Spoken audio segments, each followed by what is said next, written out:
the YouTube. How the hell are you? Gotta make sure we're recording here, because you know how I am. Not much of a cameraman. Alright, before we get started on this glorious video, want to remind you guys, the numbers are climbing every day. We're getting close to 1,000 subscribers. If you missed the 1,000 subscriber giveaway video, go back in that video, and if you would like, you may enter the 1,000 subscriber mediocre giveaway by picking a number between 0 and 1,000 and putting it in the comment section of that video only. And you might want to scroll through and make sure that you're not picking the same number as someone else. So, what I'm talking about is that you, the children of the neighborhood, have been spending inordinate amount of time at your house. Oh, that's an old family joke. No, what I want to make this video, and I got another one coming. It's probably going to be a driving video. Recently, I watched probably the most disturbing documentary, and I like documentaries. Probably the most disturbing documentary I've seen in my life. And it was, I think it's American Murder or something like that on Netflix. In this documentary, it's a documentary of the guy in Colorado who, and this is all I'm going to say out about it because it makes me sick to my stomach.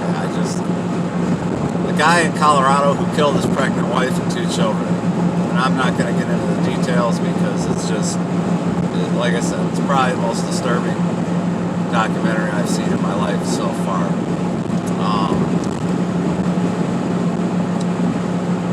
So, being as disturbing as it is,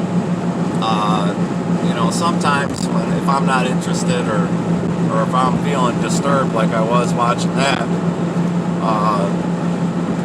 I kind of stop paying attention.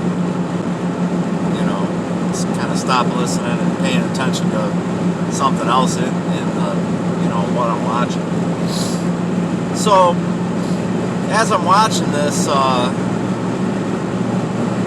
there was a point where in the courtroom where the people could speak, the victims, family members of the guy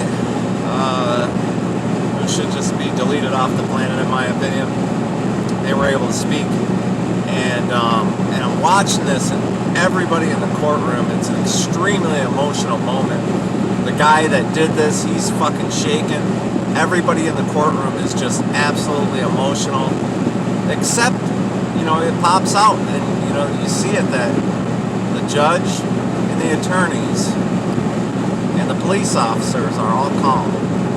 They're perfectly calm and normal like any other time, just like you and I would be at any other time. And this got me to thinking, it's like, wow. At first, first glance you think, how could they be so, calm and normal and it's such an emotional moment? But it's because that's their job. Boy, that's a hell of a nice sea red. Anyway, that's their job. That's the judge's job. I mean, the judge would not be doing his job if he was sitting up there on the bench all shaking and emotional or having an emotional outbreak. The attorneys would not be doing their job if they were emotional and couldn't contain themselves. Which got me thinking about,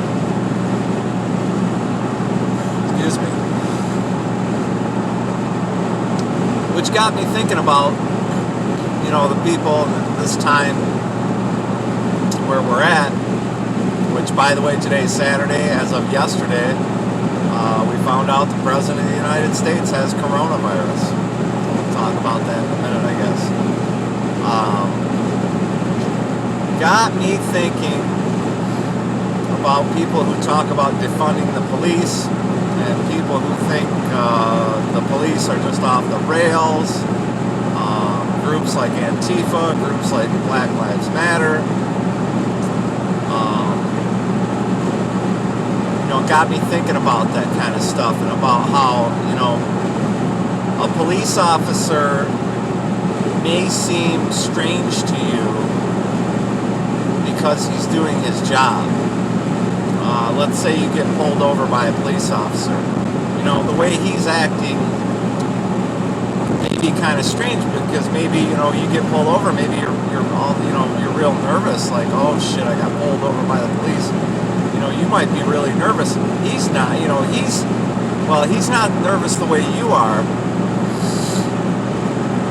But as I know from having police officer friends and family members, police are actually more nervous than you are. There's actually one of the things that there's nothing worse than having to pull somebody over because you just don't know who is in that car, okay? Imagine yourself as a police officer. You're pulling somebody over for speeding, let's say. Now, okay, but the thing of it is, as you're walking up to that car, you have no idea who the person is inside that car or people inside that car, what their state of mind is, if they're going to start shooting all of a sudden, if they're going to try to run you over. So a police officer approaches you and, he's in a different mindset as you because he's doing his job.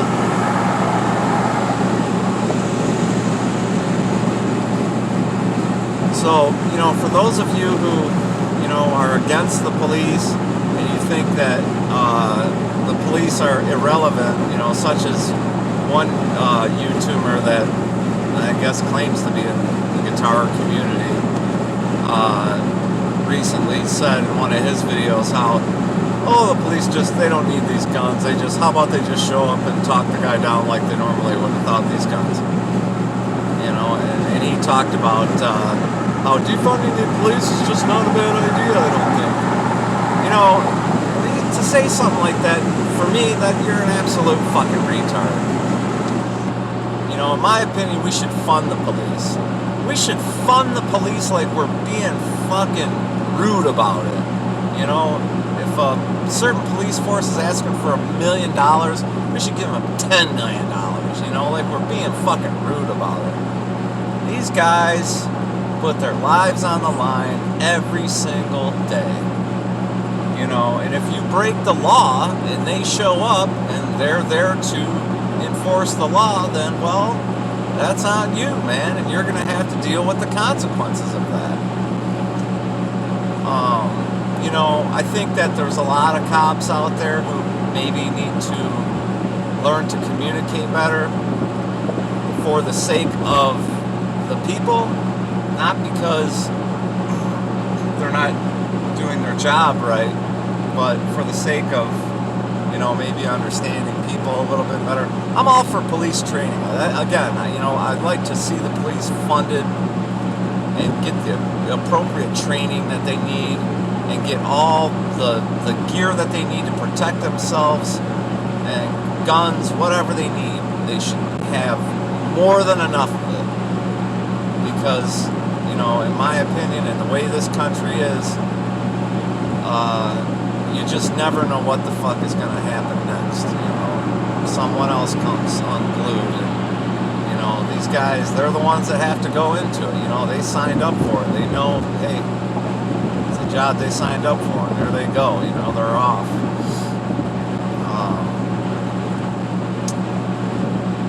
And the rest of it is, hey, just, don't break the fucking law. I mean, there you go, right there, right off the bat. Don't break the fucking law in the first place. You got nothing to worry about. If you're a person who is constantly having encounters with the police, maybe you should probably look at yourself and what you're doing. Because, believe me, the police are not interested in having to deal with you. They've got other shit to do. Such as go fucking deal with another one of you that is constantly in contact with the police because you can't stop breaking the fucking law.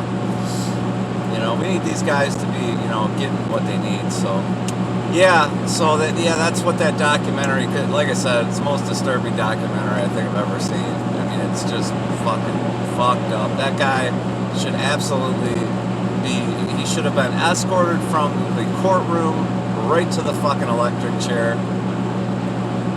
There's no question about it, death penalty case, you know. But yeah, that's But during that documentary, toward the end of it, when they were doing the court thing, I noticed, wow, that's a way to look at it for people who think the police are off the rails or whatever this vision is that these defund the police have, defund the police people have.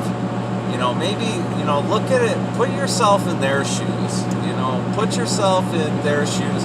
Imagine yourself, as a police officer, and how it might be to show up to a call where, all you know is it's a domestic disturbance. You don't know anything about the people. You don't know anything about the state of mind. You don't know whether they have weapons. You don't know, these guys are trained to do that. That's why they might seem different when they approach you, because they're trained to deal with anything that might happen in a split second. Things could be going perfectly well, and all of a sudden, next thing you know, gunfire. So, all you defund the police people, slow down a minute, put yourself in someone else's shoes, and think a little bit about it before you go yakking about it, I got to get back to what I said just a minute or two ago. Today is Saturday, and I think it's the 1st maybe or the 2nd of October 2020. Friday, the President of the United States was diagnosed with COVID-19.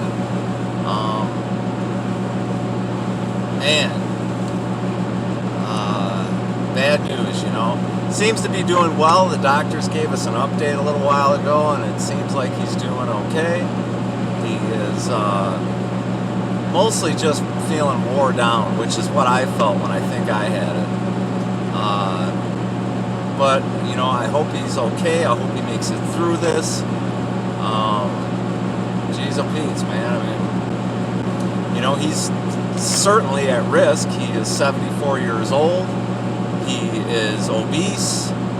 He is certainly at a higher risk than most people. So, God bless you, President Trump.